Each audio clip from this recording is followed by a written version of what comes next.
Hello everyone, welcome back to my YouTube channel. So last video में हम gastrointestinal tract के diagnostic evaluations देख रहे थे। आज हम देखेंगे अब डिसऑर्डर्स फर्दर।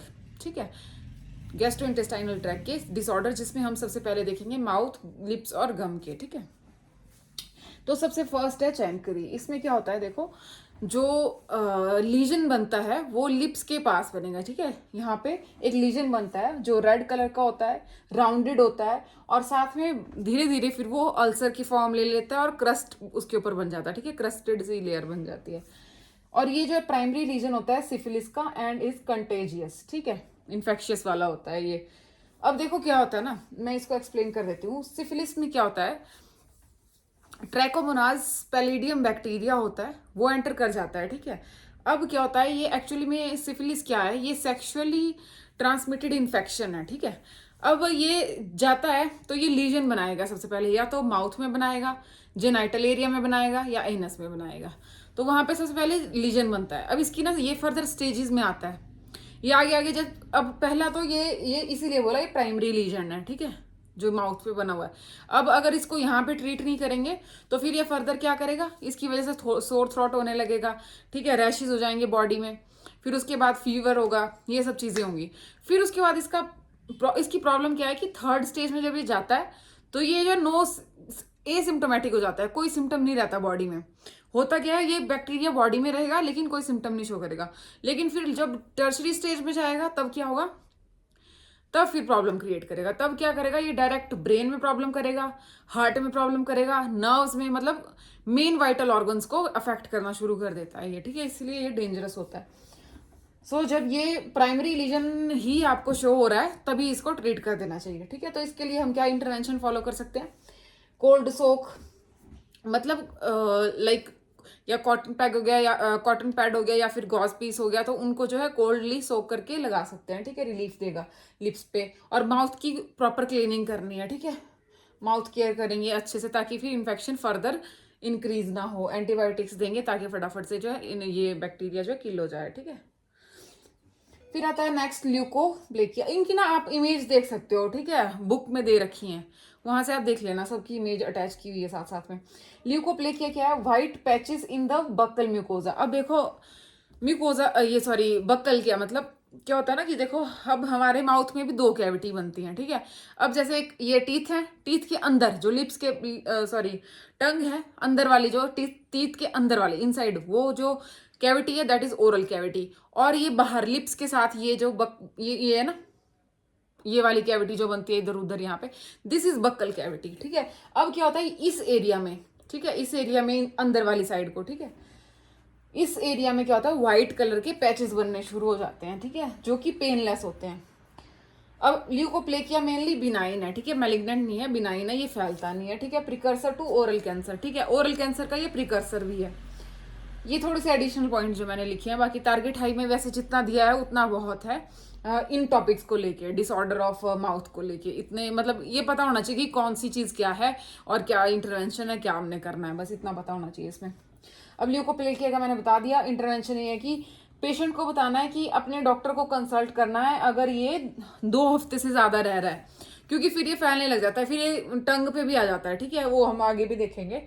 और फिर वो अगर इस साइड को भी आएगा तो टंग को भी, मतलब वो करे, अफेक्ट करेगा। ठीक है, और फिर फर्दर प्रॉब्लम हो सकती है।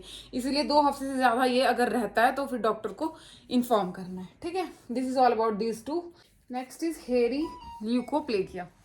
अब इसमें क्या होता है कि व्हाइट पैचेस जो हैं वो टंग के साइड में बनते हैं। ठीक है, white patches with hair projection. ठीक है, हेयर भी साथ साथ में व्हाइट कलर के और हेयरी से प्रोजेक्शन जो है यहाँ पे टंग के साइड में बनेंगे। ठीक है, और मोस्ट कॉमनली ये कहाँ पे होते हैं, along the lateral border of tongue.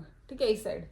Often seen among HIV patient, और जो पेशेंट टोबैको यूज करते हैं। ठीक है, किस में देखे जाते हैं, HIV वाले पेशेंट्स में और जो टोबैको यूज करते हैं। ठीक है, अब इनमें इंटरवेंशन क्या देखने को मिलता है, वेलासाइक्लोविर दैट इज एंटीवायरल ड्रग। ठीक है, और जेंशियन वायलेट, ये एक काइंड ऑफ डाई होती है। ठीक है, जिसको जिसको यूज करते हैं। इसका जो है एंटी फंगल और एंटीसेप्टिक और साथ में एंटीबैक्टीरियल जो है इसका एक्शन होता है। ये जो है लो कंसंट्रेशन में यूज की जाती है और मेनली एक्सटर्नल एरियाज में यूज कर जाती है। पर लेकिन अगर मतलब अवॉइड करना होता है वैसे हमने इसको ओपन वूंड जो डीप होते हैं और इनसाइड द बॉडी, ठीक है। बट लेकिन अनटिल एंड अनलेस डॉक्टर ने प्रिस्क्राइब नहीं की है ना, तब तक अवॉइड करेंगे। फिर next one is oral lichen planus. अब ओरल लाइकन प्लानस में क्या होता है कि व्हाइट कलर के पेप्यूल्स बनते हैं। अब पेप्यूल्स क्या होता है, जैसे आपने पढ़ा होगा स्किन में होते हैं ना मैक्यूल, पेप्यूल, नोड्यूल्स, ब्रिस्टल्स। तो अब क्या होता है ना, वो अलग अलग तरह के होंगे। जब स्किन में देखेंगे तो हम उनको एक्सप्लेन करेंगे। अब मैक्यूल होते हैं वो तो फ्लैट लीजन होते हैं। अब पेप्यूल्स ना थोड़े से मतलब एक काइंड ऑफ जैसे पिंपल होता है ना, थोड़ा सा उभरा हुआ है ना, उस टाइप के होते हैं, लेकिन लेस देन 1 सेंटीमीटर होते हैं। पिंक कलर के होंगे, यहाँ पे क्या है व्हाइट कलर के होंगे, है ना। वैसे पिंक, रेड, व्हाइट ऐसे हो सकते हैं अकॉर्डिंग टू अंडरलाइन कॉज। अब इस केस में ओरल लाइकन प्लानस में देखो कैसे होते हैं, व्हाइट कलर के पेप्यूल्स होते हैं विच आर पेनफुल, और साथ में दर्द भी होता है इनमें, ठीक है। यूजुअली अल्सरेटेड, अल्सर वाले होंगे, और इट में डेवलप एज मैलिग्नेंसी, और धीरे धीरे ये मैलिग्नेंट भी होते हैं। मैलिग्नेंट मतलब जो कि टिश्यूज में, जो कि सराउंडिंग टिश्यू में भी जा सकते हैं और फर्दर बॉडी में भी फैल सकता है ना, मतलब कैंसरस होते हैं ये, ट्यूमर जिसको बोलते हैं, ठीक है। इंटरवेंशन में कॉर्टिकोस्टेरॉइड्स को एडमिनिस्टर करेंगे, और इरिटेटिंग सब्सटेंस, जो चीज़ें आपके लेने से आपको इरिटेशन हो रही है वो चीज़ें अवॉइड करनी है, चाहे वो सॉल्ट हो, चाहे शुगर हो, चाहे जैसे मिर्ची है, या फिर कोई भी तीखा सामान, या फिर कैसा भी, मतलब जो भी सामान लेने से आपको इरिटेशन हो रही है बेसिकली, वो अवॉइड करना है, चाहे वो कोई पर्टिकुलरली कोई भी सब्सटेंस हो, है ना। So this is all about this too. जो मैंने आपको लास्ट ओरल लाइकन प्लानस बताया था उसका कॉज ना अननोन होता है, ठीक है। कुछ पॉइंट मैं कई बार भूल जाती हूँ बताने से ही। सो नेक्स्ट है हमारी कैंडिडियासिस, ठीक है। चीजी व्हाइट प्लैक इसमें बनता है, ठीक है। मतलब टंग के ऊपर, जैसे आपने फीवर में भी देखा होगा ना, पेशेंट्स को क्या होता है कि उनकी टंग जो है व्हाइट कोटेड हो जाती है। तो वैसे ही होता है, ये बहुत ज़्यादा हो जाता है, मतलब वो थोड़ा बहुत कम होता है क्योंकि फिर वो ओरल केयर देने से, माउथ केयर करने से ठीक भी हो जाता है। बट इसमें क्या होता है कि वो पूरा टंग के ऊपर चीजी व्हाइट प्लेक बन जाता है, जो कि जैसे मिक्स कर्ड और मिल्क को मिक्स करके रखा हुआ ऐसा लगता है। अगर उसको रब करें तो फिर ब्लीड शुरू हो जाता है, ठीक है। और इसका कॉजेटिव एजेंट है कैंडिडिया एल्बिकन्स, जो कि फंगस है ना। एंटी फंगल उसमें दे देंगे इंटरवेंशन के लिए, ठीक है, जैसे फ्लूकोनाजोल वगैरह। फिर आता है कैपोसी सार्कोमा। अब नेम से ही क्लियर है, अब ओमा लग गया ना तो ट्यूमर, है ना। So it appears first in the oral mucosa as red, purple और ब्लू लीजन, ठीक है। रेड कलर के, ब्लू कलर के, पर्पल कलर के लीजन्स बनेंगे, ठीक है, माउथ में सबसे पहले जब स्टार्ट होंगे। ये HIV पॉजिटिव पेशेंट में देखे जाते हैं, ठीक है। अब जैसे कि क्लियर है कि it is a tumour condition, तो उसमें क्या करेंगे, रेडियोथेरेपी करेंगे, कीमोथेरेपी करेंगे और सर्जिकल ट्रीटमेंट करेंगे। मतलब इनमें ना जितना जितना लिखा है उतना सफिशिएंट है, ज़्यादा डीप में जाने की ज़रूरत है नहीं, क्योंकि ये डिजीज़ मतलब इतना पता होना चाहिए कि क्या होता है और इसमें क्या ट्रीटमेंट, बस इतना जितना बुक में दिया है उतना ही करेंगे इसके बारे में, ठीक है। क्योंकि बाकी GI से ना और क्वेश्चन जहाँ से आते हैं वो डिजीज़ भी हैं जो कि इसमें इतनी ज़्यादा डिटेल में नहीं दिए हैं, पर उनसे क्वेश्चन आता है कई बार। जैसे कि मैंने लास्ट टॉपिक करवाया था ना वो इकोलाई का, तो किस में बताया था मैंने, किसी चीज़ में तो बताया था इकोलाई शायद, हाँ उसमें बताया था पेप्टिक अल्सर में, उसके कॉज मोस्ट कॉमन कॉज करके।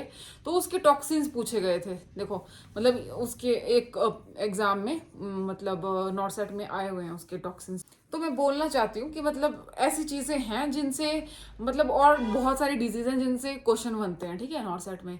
तो उनको तो बहुत बहुत डिटेल में भी मतलब कई बार पूछ लेते हैं अब ऐसे क्वेश्चंस भी।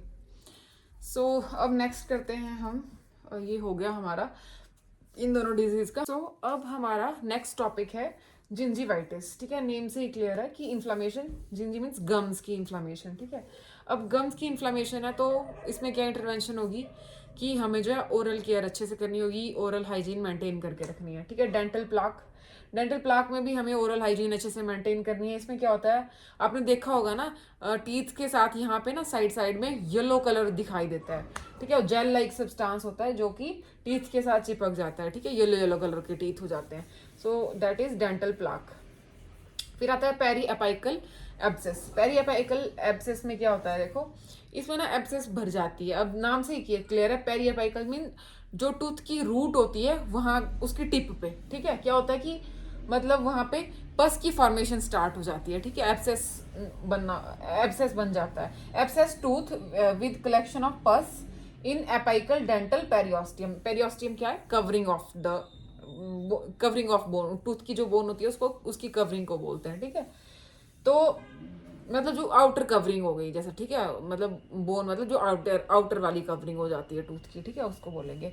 अब क्या होगा देखो, अब जो टिप है ना हमारी, टूथ है, टूथ के अंदर जो रूट है, रूट की टिप है, वहां पे पस फॉर्मेशन हो जाती है। अब कैसे हो जाती है ये, या तो अगर पेशेंट की ओरल हाइजीन मेंटेन नहीं है, कोई बैक्टीरियल इन्फेक्शन हो गया है, पेशेंट की कोई लास्टली मतलब कोई डेंटल केयर हुई है और जिसकी वजह से कंटेमिनेशन हो गई है, या फिर मतलब किसी भी वजह से अगर बैक्टीरिया एंटर कर गया या इन्फेक्शन हो गया है, ठीक है, उस वजह से ये हो सकता है, या फिर कोई इंजरी हो गई हो, उसके बाद हील प्रॉपर ना हो, वहाँ पे पस आ गई हो, that is all the causes. और उसके बाद हमने क्या करना है, इसमें aspiration of pus by dental surgeon, ठीक है, इसकी पस की एस्पिरेशन भी करते हैं।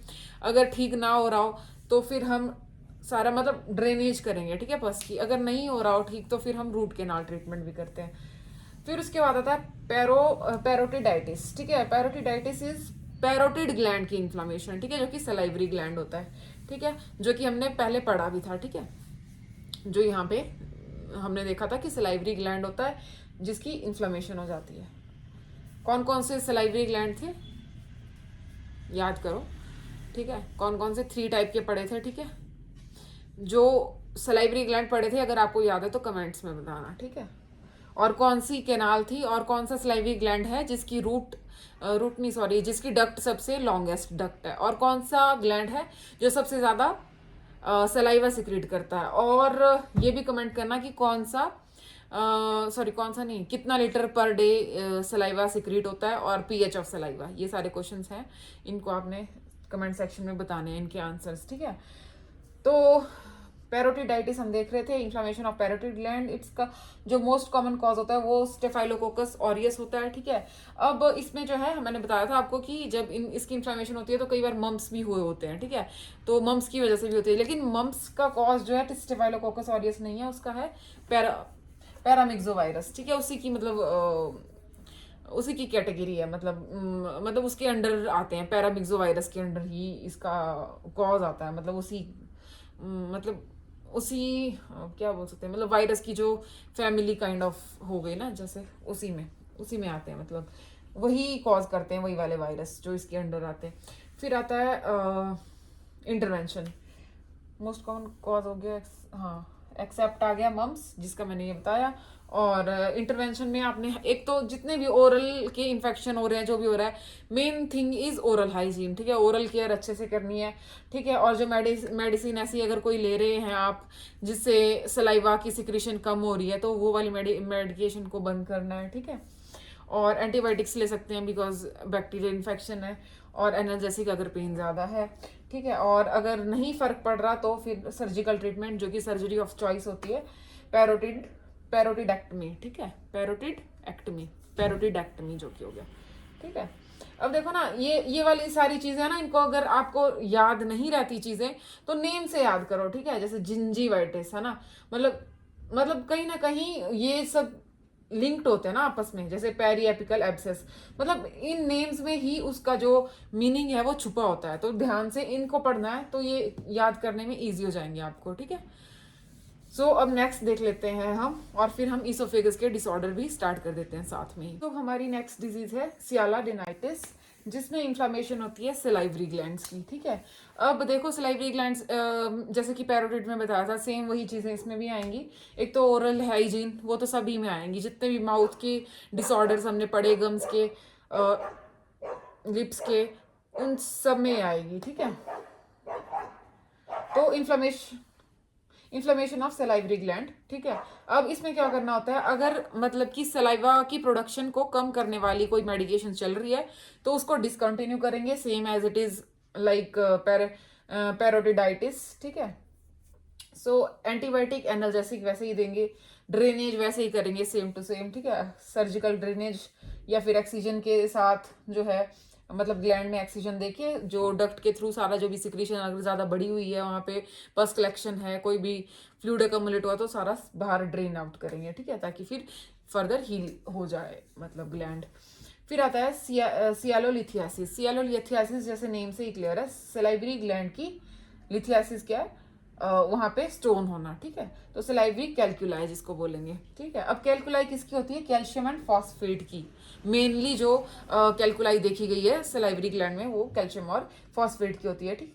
मोस्ट कॉमनली जो सलाइव ये है मतलब जिसमें बनती है वो हमारा सब मैंडिबुलर ग्लैंड है, ठीक है, ये वाला ग्लैंड जिसपे ये मोस्टली देखी जाती है, जो कि मैंडिबल से यहाँ पे सब मैंडिबुलर ग्लैंड आता है। लोकेशन मैंने आपको बताई थी जब मैंने एनाटमी करवाई थी, ठीक है। फिर इंटरवेंशन में लिथोट्रिप्सी। लिथोट्रिप्सी क्या होता है ना, लिथोट्रिप्सी एक काइंड ऑफ लेप्रोस्कोपिक प्रोसीजर होता है जिसमें कि मतलब उसको तोड़ा जाता है और रिमूव आउट किया जाता है, ठीक है, वीव्स की हेल्प से। और जीरोस्टोमिया, जीरोस्टोमिया होता है मतलब कि जीरो, जीरो से याद रखना, ठीक है, जीरोस्टोमिया मतलब जीरो सलाइवा, ठीक है, मतलब ड्राई माउथ, ऐसे याद रखने के लिए, ठीक, मतलब ड्राई माउथ।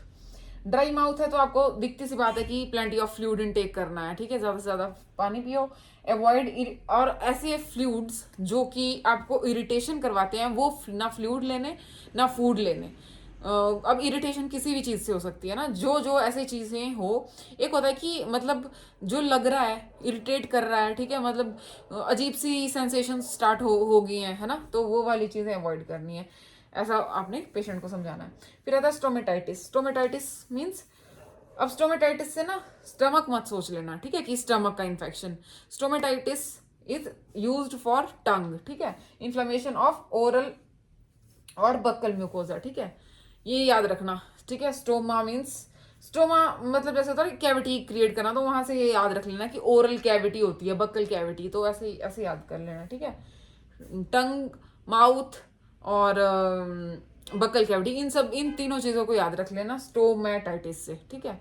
और क्योंकि स्टमक का अब हम नेक्स्ट पढ़ेंगे गैस्ट्राइटिस होता है उसका, ठीक है, इसका स्टोमेटाइटिस, इन्फ्लेमेशन ऑफ ओरल और बक्कल म्यूकोजा, ठीक है। अब इसमें भी जैसे इन्फ्लेमेशन हो रही है, इन्फेक्शन हो रहा है, तो क्या करेंगे, ओरल हाइजीन मेंटेन करेंगे और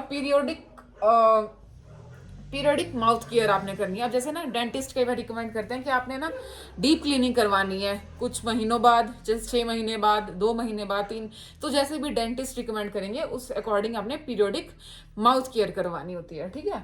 this is all about the disorder of lip, mouth and gum. अब नेक्स्ट हम स्टार्ट करेंगे oesophagus. So disorders of oesophagus, okay, तो नेक्स्ट है हमारा डिसऑर्डर ऑफ ईसोफेगस, ठीक है, जिसमें डिस्फेजिया। अब देखो जो भी फेजिया वाली टर्म है that is related to swallowing, ठीक है, डिस्फेजिया और डाइनोफेजिया। तो dysphagia means difficulty in swallowing, ठीक है, स्वेलो करने में डिफिकल्टी होना, और डाइनोफेजिया पेनफुल, स्वेलो करेंगे तो पेन होना, है ना। डिस्पेप्सिया मीन्स इनडाइजेशन, ठीक है, खाना अच्छे से पच नहीं रहा है, तो उसमें क्या होगा, डिस्कम्फर्ट और पेन हो जाएगी। एक तो दिन को अगर वीडियो बनाओ तो इतना शोर होता है, और शाम को ये डॉग इतने सारे, आई एम सॉरी। वैसे मेरी आवाज़ सुनाई देगी क्लियर, ऐसा कुछ नहीं है, मतलब थोड़ी दूर है वो, ठीक है। डिस्पेप्सिया मैंने बता दिया, इंडाइजेशन। उसके बाद आ गया एचलेशिया, इन इफेक्टिव पेरिस्टाल्सिस। इसमें क्या होता है ना कि जो लोअर पार्ट होता है ना इसोफेगस का, उसमें वो रिलैक्स रहता है, उसमें कॉन्ट्रिक्शन नहीं होती है, ये बिकॉज ऑफ मतलब कि फेलियर हो जाता है पेरिस्टाल्सिस का, जो कि नर्व्स की वजह से हो सकता है, ठीक है। तो ineffective peristalsis in the distal oesophagus and failure of oesophageal sphincter to relax, ठीक है। और इसमें इंटरवेंशन में कैल्शियम चैनल ब्लॉकर्स देते हैं, और साथ में स्मॉल फ्रीक्वेंट फीड देनी होती है, क्योंकि पेशेंट को फिर बिकॉज स्फिंक्टर जो है मतलब अच्छे से, मतलब स्फिंक्टर रिलैक्स नहीं हो पा रहा है, ठीक है, वो कंस्ट्रिक्ट है, जब कंस्ट्रिक्ट है तो फिर मतलब फ्लो प्रॉपर नहीं हो पाएगा, अगर फ्लो नहीं हो, पेरिस्टाल्सिस नहीं है, आगे को मतलब स्टमक से पीछे कंटेंट ज्यादा रहेगा, आगे कम जाएगा, आगे कम जाएगा तो पीछे को वापस आएगा, इसीलिए सॉफ्ट मील्स और साथ में स्मॉल फ्रीक्वेंट मील्स, एकदम से इकट्ठा नहीं देने, छोटे छोटे टुकड़ों में मील्स को, जैसे 3 लेते हैं तो 5 मील्स में डिवाइड कर देना है, ठीक है। This is all about the disorder of oesophagus. अब हम नेक्स्ट देखेंगे हिएटल हर्निया, उसको मैं पहले एक्सप्लेन कर देती हूँ, उसके बाद लिखते हैं। अब जो हमने देखा था ना जब एनाटॉमी और फिजियोलॉजी पढ़ी थी, तो हमने डायफ्राम में देखा था जहां से इसोफेगस की पाइप जाती है, उस ओपनिंग को क्या कहते हैं, हिएटस कहते हैं, जो कि हमने एनाटॉमी और फिजियोलॉजी में देखा हुआ है। ठीक है, अब आएगा हिएटल हर्निया। अब हर्निया तो आपको पता होगा कि अपनी जगह से जब कोई चीज हिल जाती है, दैट इज हर्निया। ठीक है, अब जैसे दिस इज इसोफेगस, ये आ गया लोअर इसोफेगस, ये यहां से आ गया डायफ्राम। ठीक है, इस ओपनिंग को, ये वाली जो ओपनिंग है ना, पहले मैं ओपनिंग को बता देती हूँ, इसको बोला था हमने हिएटस। ठीक है,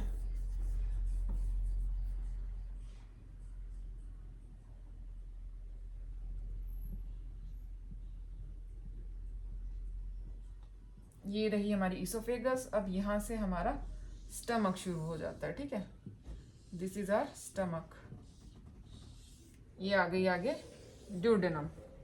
अब देखो क्या होगा, अब ये वाला जो एरिया है, दिस वन, एक ये वाला होता है हमारा एरिया और ये स्फिंक्टर वाला एरिया होता है। ठीक है, और this one is a cardiac part, हमने पढ़ा था, है ना। और ये आ जाता है पाइलोरिक स्फिंक्टर वाला पार्ट। अब क्या होता है ना,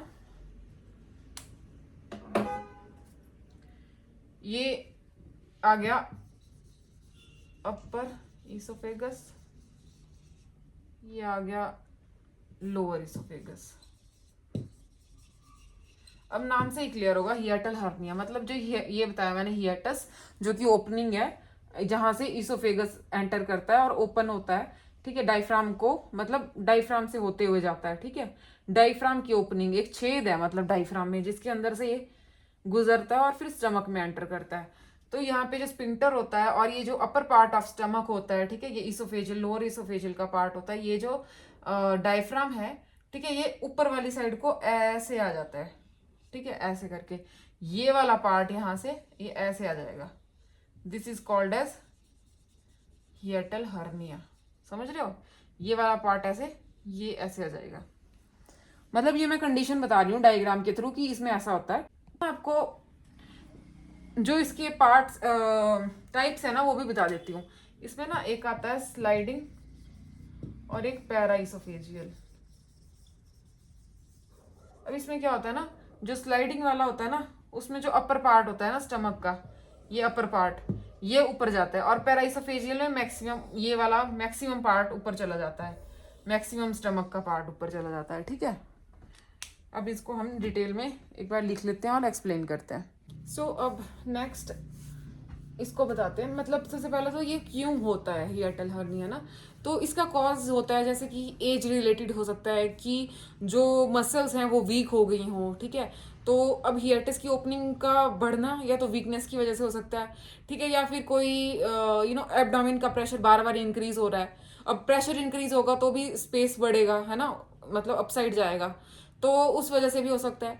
और कंजेनिटल कॉज भी हो सकता है, और कोई इंजरी हो सकती है, या फिर सर्जरी हुई हो। सर्जरी मीन्स या तो डायफ्राम सर्जरी या फिर स्टमक की कोई एब्डोमिनल सर्जरी, तो उस वजह से भी ये हो सकता है। ठीक है, तो हिएटल हर्निया क्या हमने देखा था कि जो हिएटस वाली जो ओपनिंग होती है वो लार्ज हो जाती है। ठीक है, upper portion of stomach moves into lower thorax. जो थोरैक्स वाला पोर्शन होता है वो, जो अपर स्टमक है वो थोरैकिक कैविटी में मतलब एंटर हो जाता है। ठीक है, टू टाइप्स हमने देखे बताए थे, मैंने आपको थोड़ा एक्सप्लेन किया था। तो एक को हम टाइप 1 भी बोलते हैं और स्लाइडिंग भी बोलते हैं। टाइप 2 को हम टाइप 2 और पैराइसोफेजियल बोलते हैं। सो टाइप 1 और स्लाइडिंग में क्या आता है, upper portion of the stomach and gastroesophageal junction. जो अपर वाला मैंने बताया था ना, गैस्ट्रोइसोफेजियल मतलब जो इसोफेगस और स्टमक के बीच का जो जंक्शन है वो वाला पार्ट। ठीक है, जहाँ पे स्फिंक्टर्स और ये लाई करते हैं, जो हमारा कार्डियक पार्ट आ जाता है, मतलब स्टमक का कार्डियक पार्ट। ठीक है, and are displaced and move in and out of thorax. अब मतलब ये थोरैक्स का मेहमान टाइप बन गया है। ठीक है, मतलब ये इन आउट होता रहता है इसमें, तो मतलब आता जाता रहता है। ठीक है, तो ये थोरेक्स मतलब कि टाइप 1 में क्या है कि जो ऊपर वाला पार्ट है स्टमक का, वो जो थोरेक्स का मेहमान बन गया वो ऊपर नीचे होता रहता है, इन आउट जाता रहता है। सेकंड में पैराइसोफेजियल, इसमें पूरा ही मतलब पूरा पार्ट मतलब all part of stomach move beside oesophagus, ठीक है। इसोफेगस से होते हुए वो बैकवर्ड को होते होते मतलब हर्निया बन जाता है, उसका पूरा ऊपर चल जाता है वो थ्रू दैट हियाटस, ठीक है।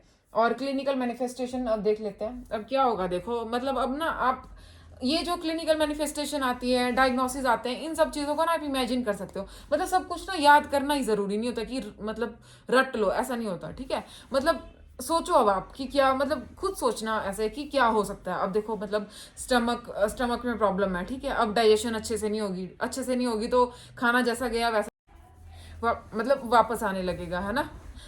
तो और जैसे अब मतलब पेन भी हो सकती है पेशेंट को, हार्ट बर्न होगा, ठीक है। अब जैसे कि सारी मतलब एक गैस्ट्राइटिस होता है ना, जैसे जिसको गैस बोलते हैं ना लोग, मतलब जिसमें इन्फेक्शन की वजह से भी होता है और मतलब गैस की एक्युमुलेशन से, एसिड बनने की वजह से, बट लेकिन लोकल लैंग्वेज में क्या बोलते हैं कि गैस बन रही है, तो दैट इज हार्ट बर्न, ठीक है, वो हो सकता है। और डिस्फेजिया हमने पहले ही पढ़ा, ठीक है। डिफिकल्टी, अब जैसे कि आगे को जब चीज आगे को जा ही नहीं रही तो फिर वो डिफिकल्टी होगी उसको मतलब अंदर लेने के लिए, है ना।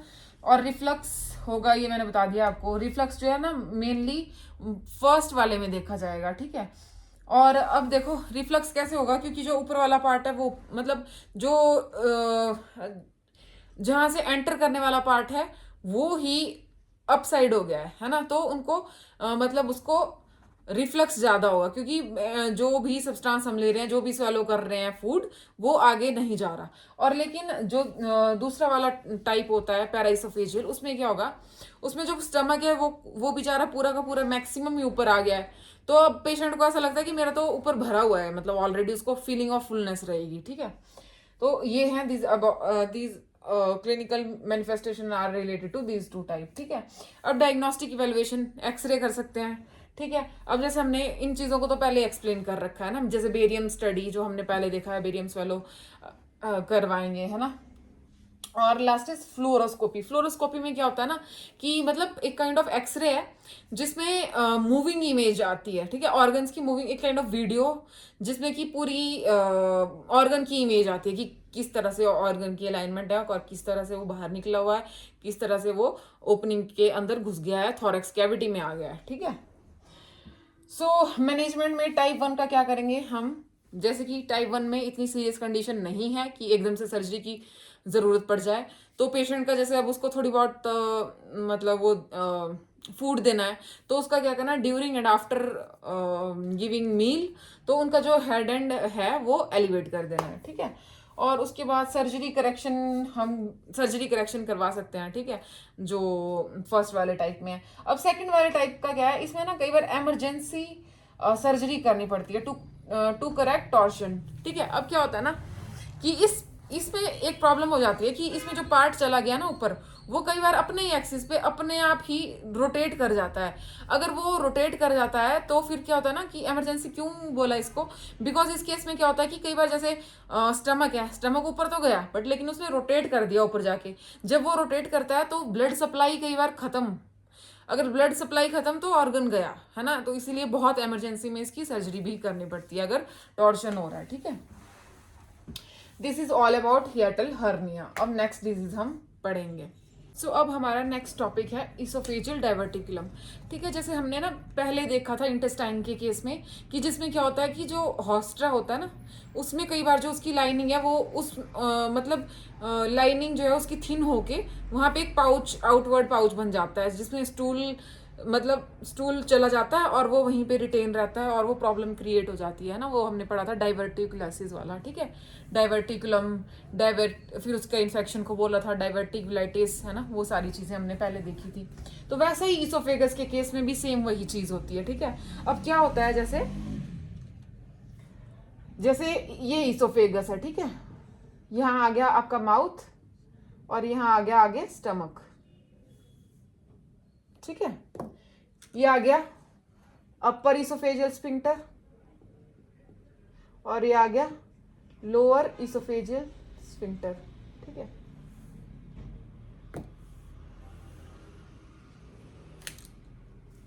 अब देखो क्या होता है ना इसमें, अब जैसे हमने पढ़ा है, लेयर्स पढ़ी थी ना एनाटमी में, देखा था हमने कि म्यूकोजा होती है, ठीक है, ये हमने लेयर पढ़ी थी। जैसे अगर नहीं भी पढ़ी हैं तो मैं आपको बता देती हूँ, जैसे ये होती है ना इनर म्यूकोजा, ठीक है, आउटर मस्क्यूलरिस, सिरोसा, ऐसे करके लेयरिंग होती है। अब क्या हो जाता है, बिकॉज ऑफ कोई भी प्रॉब्लम हो सकती है जिसकी वजह से ये लाइनिंग में वीकनेस हो सकती है, मतलब लाइनिंग स्ट्रांग नहीं रहेगी, वीक हो जाएगी, पतली हो जाएगी, थिन हो जाएगी। तो उस वजह से क्या, out pouching of mucosal and sub mucosal layer. अब जैसे म्यूकोजल और सब म्यूकोजल लेयर है ना, इनमें ऐसे, अब जब ये मतलब इनमें उतनी स्ट्रेंथ नहीं रहेगी है ना, स्ट्रेंथ कम हो जाएगी, तो क्या होगा, ये वीक होने की वजह से ये, अब जैसे प्रेशर पड़ेगा, एज की वजह से हो सकता है, प्रेशर की वजह से हो सकता है, जैसे हमने पहले भी देखा था, है ना। तो अब क्या होगा, ज्यादा प्रेशर लगेगा, धीरे धीरे ये वीक हो गई और धीरे धीरे ये पाउच बना देंगी ऐसे करके, ठीक है, ऐसे आउटवर्ड हो जाएंगी, ठीक है। Out pouching of mucosal and sub mucosal layer through the weak muscularis portion. अब ये वाला जो पोर्शन है वो वीक हो गया था, उसकी वजह से उस पोर्शन से जो है आउट पाउचिंग हो गई, वो लेयर से पाउच बनना स्टार्ट हो गया, ठीक है। ये ऐसे थी लेयर, ठीक है, ये नॉर्मल थी, ये मैं नॉर्मल बता देती हूँ, ये नॉर्मल थी, ठीक है। अब क्या हो गया, ये लेयर ऐसे को निकल गई, ठीक है, ये ऐसे मस्कुलरिस से होते होते सब म्यूकोजा और म्यूकोजा पीछे को निकल गई, पाउच बन गया, ठीक है। अब क्या होगा, अब ये पाउच ऐसे बना होता है, ठीक है, यहाँ पीछे से ज्यादा और आगे से ऐसे। अब क्या होगा, धीरे धीरे जो भी फूड आप लोगे, जो भी चीज आप खाओगे, वो इसके अंदर भी एकमुलेट होनी शुरू हो जाएगी, ठीक है। अब इसके अंदर एकमुलेशन होगी तो फिर बैड मतलब ब्रेथ हमारी बेकार हो जाएगी, ठीक है, गंदी स्मेल आएगी मुंह से, जिसको हम हेलिटोसिस बोलते हैं, ठीक है। और क्या होगा, एक तो ये होगा, आगे सिम्टम्स हम आगे देखते हैं। और ये कंडीशन अब कैसे हो सकती है, एक तो मैंने आपको बताया एज की वजह से, या फिर प्रेशर ज्यादा होने की वजह से, और ये मसल की वीकनेस की वजह से, ठीक है। सो अब हम इसके अलग अलग टाइप्स देख लेते हैं, ये कहाँ पे होता है अकॉर्डिंग टू लोकेशन, ठीक है। मतलब ये इसोफेगस है, मैं आपको अभी बताती हूँ, जैसे कि ज़ेंकर डाइवर्टिकुलम और पैरा इसोफेजियल, ठीक है, नाम से ही क्लियर है, पैरा इसोफेजियल मतलब अपर में होगा, ठीक है। Most common seen in upper part of oesophagus, ठीक है, ये अपर वाला पार्ट आ गया, ये लोअर वाला आ गया, ठीक है। So epiphrenic diverticulum, it is the largest, ये बड़ा होता है, ठीक है, largest diverticulum seen in the lower part of the oesophagus just above diaphragm, ठीक है, ये होता है यहाँ डायफ्राम, बस इसके आसपास ही यहाँ पे ये बन जाता है, ठीक है, ऐसे आउटवर्ड पाउच बन जाता है, ऐसे ये बड़ा बनता है, ठीक है, जैसे अपर बन गया, ये अपर हो गया, ठीक है, इसमें खाना भर गया जैसे, और ये लोअर हो गया, जैसे इसमें खाना भर गया, यहाँ से जो भी लिया हो यहाँ भर जाता है, ठीक है।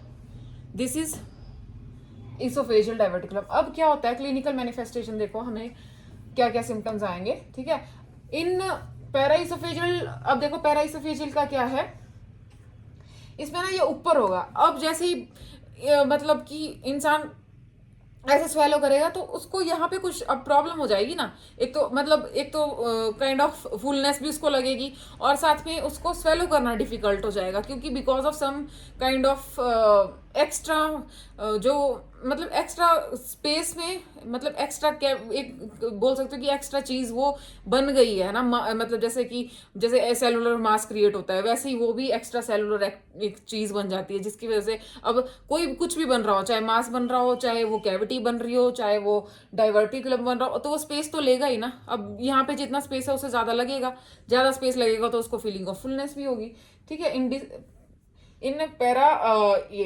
पैराइसोफेजियल डाइवर्टिकुलम डिस्फेजिया होगा, फुलनेस इन नेक और रीगर्जिटेशन। अब क्या होगा, आगे खाना जाने की बजाय और अनडाइजेस्टेड आएगा। अनडाइजेस्टेड क्यों आएगा, अब यहाँ जाएगा, यहाँ सीधे खाना घुस जाएगा, और जब कई बार हो सकता है रिफ्लक्स आए तो हो सकता है प्रेशर लगे और यहाँ का खाना भी वापस आए, तो इनडाइजेस्टेड होगा, वो आगे गया ही नहीं है, तो डाइजेस्ट कैसे होगा, वो वापस वैसा का वैसा ही आएगा, ठीक है। बस ये था। और उसके बाद दोनों के केस में, और ये तो मैंने बता दिया आपको, हेलिटोसिस होगी, बिकॉज जो मतलब खाना है वो वहीं पड़ा रहेगा, तो वहीं पे डिकम्पोजिशन उसकी स्टार्ट हो जाएगी, वहीं पे स्टार्ट होगी तो स्मेल आनी मतलब दिखती सी बात होती है कि स्मेल आएगी, ठीक है। Of the food retain in diverticulum, ये हो गया। अब आता है इसका डायग्नोस कैसे करेंगे, ठीक है। अब देखो हमने डायग्नोसिस पहले ही पढ़ लिए हैं, है ना, कि आपने देखा कि कौन कौन सी अपर जीआई के लिए होते हैं, कौन कौन से लोअर जीआई के लिए होते हैं। अब ना हमने क्या करना है, देखो चीजों को ना इकट्ठे ही आपने रिटेन करते जाना है, ऐसा नहीं है कि आगे आगे बढ़ रहे हैं पीछे पीछे भूल रहे हैं। तो जैसे बेरियम स्टडी आया, एक बार उसको पढ़ लो पीछे जाके कि क्या था बेरियम स्टडी में, है ना। तो मतलब साथ के साथ उस चीज़ों को रिकॉल करो, जितना रिकॉल करोगे उतनी मेमोरी अच्छे से डेवलप होगी और उतनी चीज़ें रिटेन रहेंगी। जितने क्वेश्चंस लगाओगे साथ के साथ उतना अच्छा रहेगा ना, रिवीजन भी साथ साथ। तो फिर अब जैसे जैसे चीज़ें आती है ना वैसे वैसे उनको रिवाइज करते जाना है। और हो सकता है कुछ चीज़ें आगे आएँ भी, क्योंकि टारगेट हाई में बहुत सी चीज़ें नहीं दे रखी हैं, बहुत कम कंटेंट है, वो मैं आपको बोलते ही आ रही हूँ स्टार्टिंग से। तो चलो जितना है उतना हम कर ही रहे हैं। बाकी मैं जब आपको 0 to एडवांस पूरा करवाऊंगी तो मैं उसमें आपको एक एक चीज़ बिल्कुल भी मतलब कोई भी पॉइंट ना छूटे ऐसी ही कोशिश रहेगी। पर पहले हम टारगेट हाई को कंप्लीट कर लेते हैं एक बार, ठीक है, जो बेसिक बेसिक अगर आपको अच्छा लगता है। सो बेरियम स्टडी हमने पहले पढ़ चुके हैं, वहीं से आप पढ़ लो, ठीक है। Oesophageal manometry. अब इसोफेजियल मैनोमेट्री में क्या होता है ना, एक थिन फाइबर होता है जिसमें सेंसर लगे होते हैं जो कि मोशन को, मूवमेंट को डिटेक्ट करते हैं, ठीक है। मतलब कि कैसी मूवमेंट है, जब मतलब कॉन्ट्रैक्शंस कैसी है हमारी इसोफेगस की, ठीक है। जैसे हमने फूड लिया वो कैसे गया अंदर, कैसी कॉन्ट्रैक्शंस हुई, वो सब चेक करता है, ठीक है। This is oesophageal manometry. अब इसोफेगोस्कोपी जो है, इसोफेगोस्कोपी में क्या होता है, एंडोस्कोप होता है, उसकी हेल्प से हम सारी लाइनिंग, जो भी इसोफेगस की लाइनिंग है, स्टमक की लाइनिंग है, चाहे बेरेट इसोफेगस है, गर्ड की प्रॉब्लम है, चाहे गैस्ट्राइटिस कुछ भी है, मतलब कैंसर बन रहा है, सेलुलर फॉर्मेशन है नहीं, ठीक है, मतलब कोई भी डिजीज कंडीशन है उसमें हम करते हैं। बट लेकिन इस केस में क्या होता है, ऑलरेडी वो जो मस्कुलरिस है वो ऑलरेडी वीक हो चुकी है, म्यूकोजा और सब म्यूकोजा उसके अंदर घुस गई हैं। अब उसके अंदर घुस गई हैं तो दिखती सी बात है कि जो कवरिंग्स हैं वो वीक है। अब वीक हैं, अब आप अंदर एंडोस्कोप डाल दोगे, एंडोस्कोप हो सकता है कहीं ना कहीं घुस के, अब ऐसे तो है नहीं कि एंडोस्कोप को पता है कि मैंने बीच बीच से मतलब जैसे ये गली है मतलब मैं यहाँ से जाऊंगा, ऐसा तो होगा नहीं, वो इधर उधर तो टच करेगा ही। और परफोरेशन हो सकती है, अगर परफोरेशन हो सकती है तो प्रॉब्लम हो जाएगी, फिर सारा कंटेंट बाहर निकल जाएगा थोरेसिक कैविटी में, है ना। तो इसको अवॉइड करने के लिए इसोफेगोस्कोपी यहाँ पे कॉन्ट्राइंडिकेटेड है, नहीं करते हैं इस केस में, ठीक है। अब आती है मैनेजमेंट की बात। अब देखो मैनेजमेंट में एक तो हमने वही सब फॉलो करना है, पर इसमें क्या होता है ना कि जैसे मतलब मेन तो आपको डाइवर्टिकुलम को ट्रीट करना पड़ेगा। वो ट्रीट नहीं करेंगे तो आप चाहे सॉफ्ट डाइट दो, चाहे आप हेड एंड अप करो, कुछ भी करो, मतलब वो एक काइंड ऑफ थोड़ा बहुत हम उसको, एक होता है ना कि कुछ नहीं से something is better than nothing, तो वो चीज आ जाएगी वो। लेकिन अगर आपने प्रॉपर मैनेजमेंट करनी है तो डाइवर्टिकुलेक्टमी, ठीक है। इसमें क्या करेंगे, जो डाइवर्टिकुलम बना हुआ है उसको हटा के फर्दर जो मसल्स हैं उनको प्रॉपरली अटैच करके कवरिंग को क्लोज कर देंगे, ठीक है। जब क्लोज करेंगे तो ये हट जाएगा और ये प्रॉब्लम सॉल्व हो जाएगी, ठीक है। वो आ जाएगा ड्रग सर्जरी ऑफ चॉइस, ठीक है। This is all about oesophageal diverticulum. अब नेक्स्ट डिजीज आती है गैस्ट्रो इसोफेजियल रिफ्लक्स डिजीज, ठीक है, जिसको हम GERD भी बोलते हैं, GERD, ठीक है। अब इसमें क्या होता है, देखो इसके नाम से ही क्लियर है कि gastro oesophageal, gastro means related to stomach, oesophageal oesophagus, reflux जो गैस्ट्रो इसोफेजियल है वहां का कुछ मटेरियल जो कि वापस आ रहा है ना, that is gastro oesophageal reflux disease. अब बैक फ्लो ऑफ गैस्ट्रिक और duodenal content into the oesophagus, ठीक है। तो क्या हो रहा है, जो ड्यूडेनम है और स्टमक है, अब क्योंकि जब हमने कंटेंट लिया तो वो कहाँ जाएगा, पेट में जाएगा, इंटेस्टाइन में जाएगा, तो वहां से जब वो वापस आएगा तो that is known as oesophagus में जब वो वापस आए, ठीक है, या तो उसको बोलते हैं GERD, ठीक है, मतलब काइंड ऑफ नोजिया आप बोल सकते हैं। अब क्या हो रहा है, नोजिया में होता है फीलिंग होती है, इसमें मतलब वो रिफ्लेक्स हो जाता है, ठीक है। रिफ्लेक्स मतलब वो आता है वापस, बिकॉज अगर GERD ज्यादा होता है तो फिर वो बैरेट इसोफेगस भी करवा सकता है। अब पता नहीं इसमें टारगेट हाई में है या नहीं, मेरे को नहीं लगता, शायद इसमें है, पर काफी इंपॉर्टेंट है वो भी। उसके ऊपर ये होता है कि मैं थोड़ा सा बता देती हूँ, बैरेट इसोफेगस में जो लाइनिंग है वो कन्वर्ट हो जाती है, वो प्री कैंसरस स्टेज में, मैंने शायद एक्सप्लेन किया है ये, पता नहीं शायद। तो उसमें ये वापस मतलब जो जैसे लाइनिंग मैंने बताया है, ये आपको लिखवाया भी है शायद मैंने, तो उसमें बताया होगा बैरेट इसोफेगस की कंडीशन भी इसकी वजह से अगर ये ज्यादा होता रहता ना, बिकॉज पीएच जो है इसोफेगस का पीएच अलग होता है, नीचे स्टमक का पीएच बहुत कम होता है, तो वो जब कंटेंट वो वापस आता रहता है तो लाइनिंग को इन्फ्लेम कर देता है। लाइनिंग इन्फ्लेम होगी तो धीरे धीरे उसकी लाइनिंग चेंज हो जाती है, वो टिश्यू ही चेंज हो जाता है, ठीक है, वो कंडीशन होती है। अगर आपको अलग से पढ़ना होगा तो मैं बता दूंगी, नहीं तो फिर जब हम दूसरे लेक्चर करेंगे तब उसमें डिस्कस करेंगे डिटेल में, ठीक है। तो गैस्ट्रोइसोफेजियल रिफ्लक्स हमने देखा, back flow of gastric and duodenal content into the oesophagus. अब देखो इसमें क्या होता है ना, साथ साथ में बताती हूँ। जैसे कॉजेज जैसे हैं इनकम्पिटेंट लोअर इसोफेजियल या फिर बोलते हैं कार्डियक। अब देखो ये है ना, ये मैंने आपको बताया था, ये माउथ आ गया, ठीक है, ये आ गया इसोफेगस, यहाँ से ये चला स्टमक, ठीक है, इस साइड में बताती हूँ, ठीक है, ये आ गया माउथ, ये आ गया अपर इसोफेजियल स्फिंक्टर, ठीक है, इतना सही बनाते हैं, विजिबल होगा, ठीक है। अब ये आ गया यहाँ से, ये आ गया लोअर, ठीक है, यहाँ बता दिया मैंने upper oesophageal sphincter, lower oesophageal sphincter, जिसको हम कार्डियक स्फिंक्टर भी बोलते हैं ये। अब यहाँ से स्टमक स्टार्ट होता है, ठीक है, ये अब यहाँ जाएगा ड्यूडेनम, ये वाली कंडीशन में मैं आपको बताऊंगी, ठीक है, यहाँ से होता है ड्यूडेनम शुरू, ऐसे आगे को मैं बता देती हूँ, ठीक है। अब क्या होगा, इनकम्पिटेंट लोअर इसोफेजियल, अब ये ना मतलब अपने जो इसका काम है वो नहीं कर पाएगा ये, ठीक है। अब ये रहता है मतलब एक काइंड ऑफ इसमें टोन अच्छी होती है, ठीक है, मतलब ये अपना काम करेगा। अगर ये अब जैसे मसल है हमारी, अगर अब जैसे बुढ़ापे में क्या होता है, मसल लूज हो जाती है, उनसे काम नहीं किया जाता, उठाया नहीं जाता। अब यंग पीपल्स हैं तो उनकी मसल टोन्ड होती है ना, तो वो काम अच्छे से करती हैं। वैसे इस केस में भी होता है, अगर वो इनकम्पिटेंट है तो वो अच्छे से काम नहीं कर पा रही है, मतलब उसका मतलब, तो फिर वो क्या होगा, अब ये लूज हो गया, जब ये लूज हो गया काम अच्छे से नहीं हो रहा, टोन चले गई। अब लूज हो गया तो क्या होगा, जो अंदर वाला इसका कंटेंट है वो वापस जाएगा। अगर ये बंद होगा, अच्छे से स्फिंक्टर क्लोज होगा, इसमें अच्छी टोन होगी, ठीक है, और अपना काम अच्छे से करेगा, तो ये क्लोज रहेगा, यहाँ पे खाना अच्छे से डाइजेस्ट होगा, अपना डाइजेशन कंप्लीट होगा तो आगे फर्दर मूव करेगा। बट इसमें ऐसा हो नहीं रहा, ये लूज हो गया तो कंटेंट है वो वापस पीछे आ रहा है। जैसे प्रेशर, ये स्टमक की मूवमेंट हो रही है, वो वापस पीछे इसोफेगस में घुस रहा है, ठीक है, ये तो ये हो गया। दूसरा आ गया पाइलोरिक स्टेनोसिस। अब इसमें क्या होता है ना कि जो पाइलोरिक एंड होता है ना, दिस इज पाइलोर, जो हमने पढ़ा था ना, यहाँ पे पाइलोरिक स्फिंक्टर पढ़ा था, ठीक है, ये वाला पार्ट था पाइलोरस, उसमें 2 पार्ट थे, ये सारा हमने एनाटॉमी में डिस्कस किया है, ठीक है, उसको भी रिवाइज करते रहना साथ साथ में, देखो रिलेट करती है ना चीजें आपस में। तो अब वो वाला चीज जो हमने पढ़ रखी है, ये वाला पार्ट हमने पढ़ा। अब यहाँ पे क्या होता है ना, यहाँ पे ये वाला पार्ट ऐसे करके इसकी जो ओपनिंग है वो कम हो जाती है। अब यहाँ क्या हो रहा है, यहाँ ओपनिंग ज्यादा हो रही है, यहाँ क्या हो रहा है, ओपनिंग कम हो रही है। यहाँ ज्यादा होने की वजह से ऊपर जा रहा है, यहाँ कम होने की वजह से आगे जा नहीं पा रहा।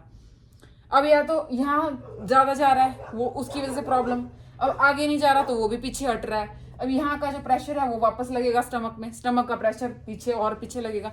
अब जैसे कोई 3 इंसान खड़े हैं, वो आगे वाला धक्का देगा तो लगेगा ना पीछे, वैसे ही यहाँ से जब प्रेशर पड़ेगा तो स्टमक से भी प्रेशर पड़ेगा और वो वापस जाएगा, ठीक है, क्योंकि आगे जगह ही नहीं है जाने के लिए। तो पाइलोरिक स्टेनोसिस मेरे को लगता है शायद आगे है टारगेट हाई में, तो उसको हम अच्छे से डिटेल में करेंगे क्योंकि इससे क्वेश्चंस भी आते हैं। सो ये बता दिया पाइलोरिक स्टेनोसिस। आ गया मोटिलिटी डिसऑर्डर। अब मोटिलिटी डिसऑर्डर मतलब पेरिस्टालसिस प्रॉपरली नहीं है, जो काइम बन रहा है वो आगे प्रॉपर मूव नहीं हो रहा, ठीक है, मतलब अब क्या होता है कि पहले बोलस बनता है, फिर काइम बनता है, फिर फर्दर आगे मूवमेंट होती है, तो वो सारा जो प्रोसेस है उसमें हिंड्रेंस है, वो प्रॉपर हो नहीं पा रहा। अगर वो प्रॉपर नहीं होगा तो मोटिलिटी में प्रॉब्लम होगी और आगे खाना अच्छे से मूव नहीं होगा तो पीछे ही आएगा, ठीक है। अब खाना आपने खाया है, उसको कहीं ना कहीं तो आना जाना है ना। अब जगह है, वो या तो आगे जाएगा, आगे नहीं जा रहा तो पीछे आएगा, ठीक है, नॉर्मल, ठीक है। अब आगे क्लिनिकल मैनिफेस्टेशन, ठीक है, पाइरोसिस। पाइरोसिस मतलब होता है हार्ट बर्न। अब देखो आपने ना ये सारे, अगर आपको नहीं है ये चीजें पता, तो मैं शॉर्ट्स में जूनियर नर्स के साथ वो सारा मैं डाल रही हूँ, ठीक है, मतलब वहां पे शॉर्ट्स में। तो ये वाली सारी चीजें ना हम जो भी, मैं ऐसा कर रही हूँ कि जो भी डाटा है ना, मतलब जो हमें चीजें याद नहीं होती, जैसे डाटाज हो गए, नंबर्स हो गए, जैसे पीएच कितना होता है, ठीक है, इंजेक्शन में कितना एमएल किस साइट पे देते हैं, और मतलब ऐसी चीजें जो कि याद रखने वाली हैं, जो कि हमें लगता है कि यार रट्टा मारना पड़ेगा, है ना। तो आप वीडियो को बार बार देखोगे, मतलब फन वे में वो आपकी याद हो जाएंगी आपको, ठीक है। मैं इस तरीके से वीडियोस बनाऊंगी उसमें, मतलब ताकि आपको मजे से याद हो जाए, ठीक है। वैसे ही जैसे पाइरोसिस है, पाइरोसिस क्या बताया मैंने, हार्ट बर्न। फिर है डिस्पेप्सिया, ठीक है, इनडाइजेशन, जिसमें फूड डाइजेस्ट नहीं हो पा रहा ढंग से, और डिस्फेजिया, डिफिकल्टी इन स्वेलोइंग, ठीक है, ओडाइनोफेजिया, पेनफुल स्वेलोइंग, ठीक है, ओइसोफेजाइटिस, इसोफेगस में इन्फेक्शन। अब दिखती सी बात है, बार बार पीछे आएगा कंटेंट तो क्या होगा, लाइनिंग इन्फ्लेम्ड हो जाएगी, इन्फ्लेम्ड हो जाएगी तो इन्फेक्शन हो सकता है, क्योंकि लाइनिंग हो सकता है वहाँ पे मतलब कहीं ना कहीं से, जैसे अब जो हमारी कवरिंग है वो धीरे धीरे एक्स्ट्रा उस पे जब पीएच कम पीएच वाला एसिडिक सब्सटेंस लगेगा तो फट सकती है, फटेगी तो इंजरी काइंड ऑफ एक वूंड ही क्रिएट हो जाएगा, वूंड क्रिएट होगा तो इन्फेक्शन हो सकता है, बिकॉज वहाँ पे फूड भी आ रहा है, इनडाइजेस्टिव फूड है, बीच में उसमें कंटेंट है, वो बार बार लग रहा है, तो वो इन्फेक्शन में चेंज हो जाएगा। ठीक है, फिर आती है डायग्नोस्टिक इवैल्यूएशन। अब डायग्नोस्टिक इवैल्यूएशन में सबसे पहले एंडोस्कोपी। अब मैंने आपको पहले भी बताया कि एंडोस्कोपी का काम क्या है, वो एंडोस्कोप जाएगा, एंडोस्कोप के थ्रू हम सारी लाइनिंग की डिटेक्शन करेंगे कि ठीक है लाइनिंग या नहीं है, और कंटेंट कैसे जा रहा है, आगे जा रहा है, मूव हो रहा है, नहीं हो रहा है, ऑब्स्ट्रक्शन है, क्या है, सेलुलर फॉर्मेशन है, या फिर स्टिनोसिस हो रखी है, या फिर स्फिंक्टर लूज हो रखा है, मतलब सारा जो भी स्टडी है वो हम इसके थ्रू कर सकते हैं। क्योंकि मैंने बताया था आपको सारा, जब एंडोस्कोप का मैंने शायद ईआरसीपी में बताया हुआ है ये। ठीक है, फिर वेरियम्स वाला वो भी हमने किया हुआ है। ठीक है, सिंटिग्राफी वो भी हमने की है। इसमें मोबिलिटी का करते हैं, क्या करते थे, फूड के साथ में रेडियो एक्टिव सब्सटेंस डाल देते थे और उसकी फिर मोबिलिटी देखते थे, फिर उसकी सारी इमेजेस और उसके अकॉर्डिंग थी, वो भी मैंने आपको एक्सप्लेन किया हुआ है। पीएच मॉनिटरिंग में जो है हम कंटेंट लेंगे, जैसे जो ये गैस्ट्रोइसोफेजियल का जो मतलब सॉरी स्टमक और इंटेस्टाइन का जो कंटेंट आ रहा है, ठीक है, उसको लेके फिर हम उसका पीएच चेक करेंगे सिंपली। ठीक है, और पीएच इसलिए चेक करेंगे ताकि हमें पता चल सके कि जो कंटेंट है वो कहाँ का आ रहा है, मेनली आगे का मतलब और डाइजेस्टिव है, उसमें एसिड की कितना अमाउंट है, ठीक है, एसिडिक है, बेसिक है, तो मतलब पर्टिकुलरली कि कौन सी साइड का है कंटेंट और कहाँ से एकदम से। अब जैसे स्टिनोसिस होती है ना, तो उसमें वो भी आती है प्रोजेक्टाइल वॉमिटिंग और वो वाले साइंस भी आते हैं। ठीक है, तो वो सब चीज़ें डिपेंड करती है, हम धीरे धीरे एक एक चीज़ को धीरे धीरे पढ़ेंगे। अभी यहाँ पे आप थोड़ा थोड़ा याद करो, अभी मतलब बेसिक थोड़ा थोड़े से चलेंगे और धीरे धीरे आगे आगे पूरा कंप्लीट करेंगे। ठीक है, पीएच मॉनिटरिंग हो गया।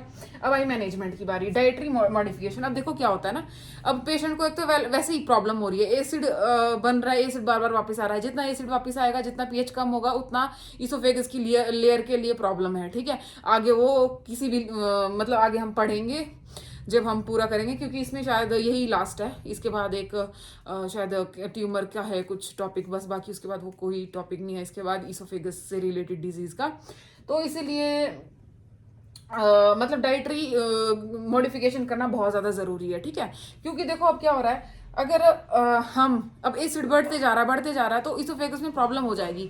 अब प्रॉब्लम हो जाएगी तो उसको हमें कंट्रोल करना है, कम से कम हम उसको प्रिवेंट तो कर सके कि ताकि एसिड कम बने। हम डाइटरी मतलब एक होता है ना कि अगर आप ज़्यादा कुछ प्रिकॉशन नहीं ले सकते तो कुछ प्रिकॉशन तो लो, उसमें छोटी प्रिकॉशन, छोटी क्या मतलब काफ़ी हद तक ये प्रॉब्लम सॉल्व करती है, एसिड कम होता है, कम बनता है। अब देखो इनमें क्या क्या होता है, जब हम फैट की डाइट कम करेंगे तो ऑटोमेटिकली एसिड की सिक्रीशन कम होगी। ठीक है, अवॉइड कैफीन। अब कैफीन का एक और एक्शन होता है, ये जो लोअर इसोफेजियल स्फिंक्टर होता है उसको भी लूज करता है। ठीक है, उसको रिलैक्स करता है। अब रिलैक्स करेगा, एक तो पहले से बेचारा लूज है और ज्यादा रिलैक्स हो जाएगा और ज्यादा प्रॉब्लम हो जाएगी, रिफ्लक्स ज्यादा बढ़ जाएगा। ठीक है, इसलिए उसको कैफीन के कंटेंट को क्या उसको अवॉइड ही करना है, कैफीन को अवॉइड करना है। टोबैको, बियर, ठीक है, अब इनका क्या होता है, टोबैको का भी रिलैक्सेशन में भी आती है, लोअर फेशियल स्फिंक्टर को रिलैक्स भी करता है।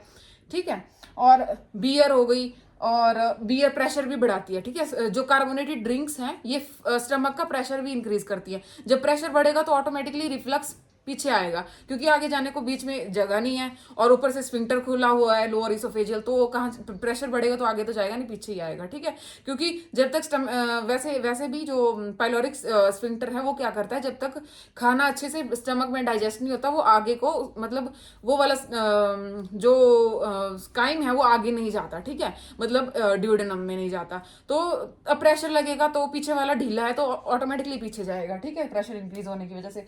और मिल्क का क्या होता है, डाइजेशन प्रॉपर नहीं होती है, एसिड की सिक्रीशन ज्यादा होती है और ये भी प्रॉब्लम करता है। ठीक है, अवॉइड ये बता, हाँ, avoid eating 2 hours before rest. अब क्या होता है देखो, ईटिंग अवॉइड क्यों करनी है 2 आवर्स। अब देखो, अब आप खाना खाते हो तो उसको डाइजेस्ट करने में टाइम लगता है ना, 2 घंटे तो लगते हैं। तो जब आप खाना खाओगे 2 घंटे उसको लगेंगे और फिर HCl बनेगा, फिर अगर सो जाओगे तो रिफ्लक्स। अब जैसे पोजीशन पे भी डिपेंड करता है ना। अब एक तो ये ध्यान रखना होता है कि आपने एक तो पेशेंट को हेड एंड एलिवेट रखना है, और साथ में अगर हेड एंड एलिवेट नहीं कर पा रहे हो तो उसको पिल्लो दे दो, मतलब कुछ ना कुछ दे दो, ब्लैंकेट रख लो, जो भी आपके पास अवेलेबल चीजें हैं उनसे आपने पेशेंट की बॉडी, अपर बॉडी पार्ट को एलिवेट रखना है। अब अगर इसको दो मतलब खाना खाया आपने 2 घंटे के अंदर आप सो गए, एसिड बना फिर से वापस आएगा, तो ये चीज अवॉइड करनी है, ठीक है। ये बता दिया मैंने। अब आती है हमारी मेडिकल मैनेजमेंट। मेडिकल मैनेजमेंट में क्या करना है हमने, जो ऐसी मेडिकेशंस जो कि हेल्प करती हैं एसिड को कम करने में, उनको हम यूज में लेंगे, ठीक है। जैसे H2 हिस्टामिन रिसेप्टर एंटागोनिस्ट, ठीक है, H2 ब्लॉकर्स इनको बोलते हैं। अब इनका काम क्या होता है, ये क्या करते हैं, जो पेप्टिक जो पेराइटल सेल्स होते हैं, ठीक है, जो कि गैस्ट्रिक एसिड बना, जो HCl को सिक्रीट करने में हेल्प करते हैं, उनको ब्लॉक कर देते हैं, ठीक है। उनको ब्लॉक करेंगे तो एसिड की सिक्रीशन कम हो जाएगी ऑटोमेटिकली। जैसे कि इसका एग्जांपल है रेंटेक, ठीक है, रेंटिडिन, उसको हम यूज कर सकते हैं। फिर आता है PPIs, proton pump inhibitors. Proton pump inhibitors क्या करते हैं, अब जैसे हाइड्रोजन पोटाशियम पंप होता है ना, तो हाइड्रोजन पोटाशियम एटीपीएज एक एंजाइम होता है, उसको ये बंद कर देते हैं, उसकी एक्टिविटी को कम कर देते हैं। उसकी एक्टिविटी को जब ब्लॉक करेंगे तो ऑटोमेटिकली उनकी एक्टिविटी नहीं होगी, तो फिर फर्दर एक तो एसिड की प्रोडक्शन कम होगी, ठीक है, और साथ में ना ये टोन को भी इंक्रीज करते हैं, ठीक है, जो सॉरी ये हाँ लोअर ये आ गया, इसकी टोन को भी इंक्रीज करते हैं। मतलब मैंने आपको बताया था ना, जैसे टोन ज्यादा हो तो मसल अच्छे से काम करती है, अगर बुढ़े हों तो उनके मसल अच्छे से तो वो टोन के ऊपर डिपेंड करता है, ठीक है। अगर टोन अच्छे से आ गई तो वो रिलैक्स नहीं रहेगा, वो अपनी टोन में रहेगा और अच्छे से काम करेगा, ठीक है। तो वो भी पीपीआई का काम होता है। इसकी एग्जांपल है मतलब पेंटाप्राजोल और ओमेप्राजोल, ठीक है, जोल जोल से याद रखना, पेंटाप्राजोल और ओमेप्राजोल। फिर आती है लास्ट हमारी गैस्ट्रिक एम्पटिंग की बात। अब इसमें देखो ये ना रेगलान दिया है टैगेट हाई वालों ने, ये ना ब्रांड नेम है, पता नहीं वैसे देते नहीं है बुक्स वाले ब्रांड नेम, पर इन्होंने ब्रांड नेम दिया है। इसका नाम होता है मेटाक्लोप्रोमाइड, ठीक है। मेटाक्लोप्रोमाइड का क्या काम होता है, ये ना कोलिनर्जिक एक्शन होता है इसका। तो जब ये क्या करेगा कोलिनर्जिक एक्शन में, ये इसका मतलब क्या होता है कि ये ना नोजिया कम करेगा, एंटी एमेटिक इसका एक्शन होता है, नोजिया वॉमिटिंग को कम करता है, ठीक है। और साथ साथ में प्रोकाइनेटिक ड्रग भी इसको बोलते हैं, जो कि गैस्ट्रिक एम्पटिंग में हेल्प करती है, ठीक है। This is all about metoclopramide, जिसको रेगलान नाम से टैगेटाइड में दिया हुआ है, ठीक है। This is all about gastro-oesophageal reflux disease, ठीक है। अब लास्ट छोटा सा टॉपिक है बिनाइन एंड मैलिग्नेंट ट्यूमर, ठीक है। अब इसमें नाम से ही क्लियर है ना, इसोफेगस के ट्यूमर की बात हो रही है। मोस्ट कॉमन इसमें बताए हैं, छोटे से इतने ही सफिशिएंट हैं, ठीक है। लियोमायोमा और एडिनोकार्सिनोमा। लियोमायोमा में क्या होता है, ये अब देखो नाम से ही क्लियर होता है ना, एक में आएगा कार्सिनो, जो कार्सिनोमा आता है वो मैलिग्नेंट होता है, मायोमा आएगा बिनाइन होगा, ठीक है। नेम से ही याद ध्यान में रखना है इसको, ठीक है। मोस्ट कॉमन ये बिनाइन आ गया और ये मैलिग्नेंट आ गया, बस यही है इसमें। और इनिशियली अब आपको कैसे पता चलेगा, अब देखो इसमें क्या होगा, एबनॉर्मल सेलुलर मास इंक्रीज होगा, एबनॉर्मल सेल की मल्टीप्लिकेशन होगी, ठीक है। जब एबनॉर्मली होंगे तो वो मैंने आपको पहले ही बताया, जब सेल का मास बनेगा तो वो स्पेस लेंगे, जब स्पेस लेंगे तो वहाँ पे कंजेशन होगी, कंजेशन बढ़ेगी, स्पेस कम होगा, स्पेस कम होगा तो पेशेंट को डिस्फेजिया स्वेलो करने में डिफिकल्टी होगी, ठीक है। और अब इसको डायग्नोस करने के लिए ना हमारी एक ये फाइंडिंग है, मतलब एक्सरे करते हैं तो ये एक अगर बर्ड वीक डिफॉर्मिटी वहां पे दिखती है, ठीक है, एक्सरे में आपको अटैच कर दूंगी साथ में, वैसे बुक में दे रखी है वो इमेज, वही मैं साथ में अटैच कर दूंगी, ठीक है। ऐसे ऐसे करके ना, अब जैसे मान लो ये इसोफेगस है, ठीक है, ये नॉर्मल इसोफेगस है। अब यहाँ आते आते स्टमक आना था आगे, पर यहाँ पे क्या होता है, स्टमक नहीं आके, बिकॉज यहाँ पे इतना वो बन जाता है, ठीक है, जैसे सेलुलर ग्रोथ एबनॉर्मल हो जाएगी। अब एबनॉर्मल होते होते ये तो बंद हो जाएगा, ठीक है, वो पता वो ओपनिंग काइंड ऑफ बंद ही लगेगी आपको कि ओपनिंग ही नहीं है, वो क्लोज ही हो गई है, ठीक है। तो ऐसे करके ये वाली इसको बोलेंगे बर्ड बीक, ठीक है, मैं इमेज लगा दूंगी बर्ड बीक, ठीक है। मतलब आपको लगेगा कि ये चोंच जैसा, या फिर रेट कुछ और भी बोलते थे इसको, I don't remember, bird week और हाँ रैट टेल, ठीक है, रैट टेल, ठीक है, चूहे की पूंछ बोल दो या बर्ड की बीक बोल दो, ठीक है, उनकी जैसे लगेगा ये।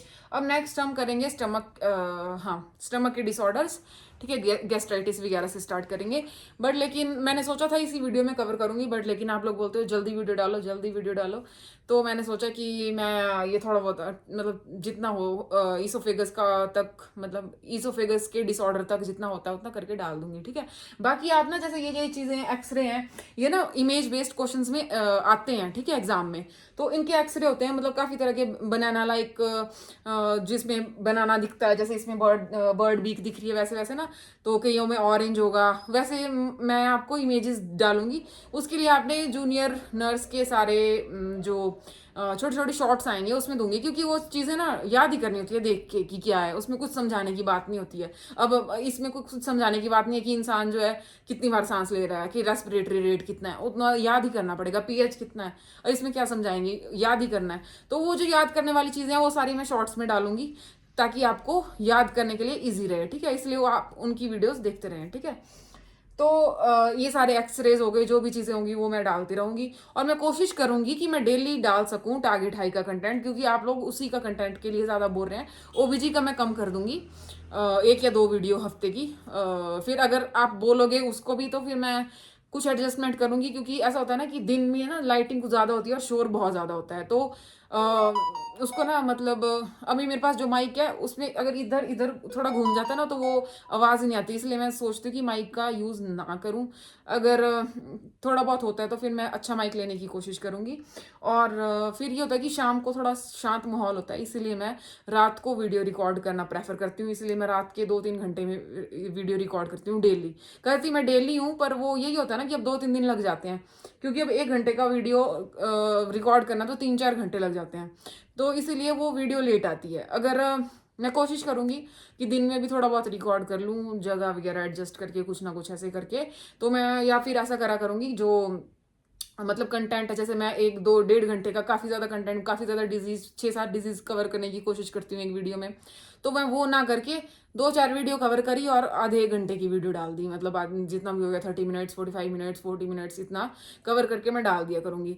अगर आपको लगता है कि नहीं इतनी सी वीडियो क्या डालनी, लंबा ही करो, 1 दिन छोड़ के कर लो, तो जैसे आपको एडजस्ट करना है वैसे आप मुझे कमेंट कर देना, मैं आपके तरीके से अपने आप को एडजस्ट कर लूँगी। ठीक है, this is all about oesophageal disorders. इसको अच्छे से पढ़ो, जो इसमें टर्म्स आ रही हैं पीछे जो करवा ली हैं उनको रिवाइज करो, फिर कोई भी डाउट है तो उसको मेरे साथ पूछो, क्वेश्चन सॉल्व करो, जितने हमने टॉपिक्स कर लिए उससे रिलेटेड जितनी भी आपके पास बुक्स अवेलेबल हैं उनके सारे टॉपिक्स देखो कि कहाँ कहाँ पे कितने क्वेश्चंस हैं, जितने क्वेश्चंस दिए हैं उनको ट्राई करो और उनको सॉल्व करो और डाउट को क्लियर करो। ठीक है, this is all about our topic.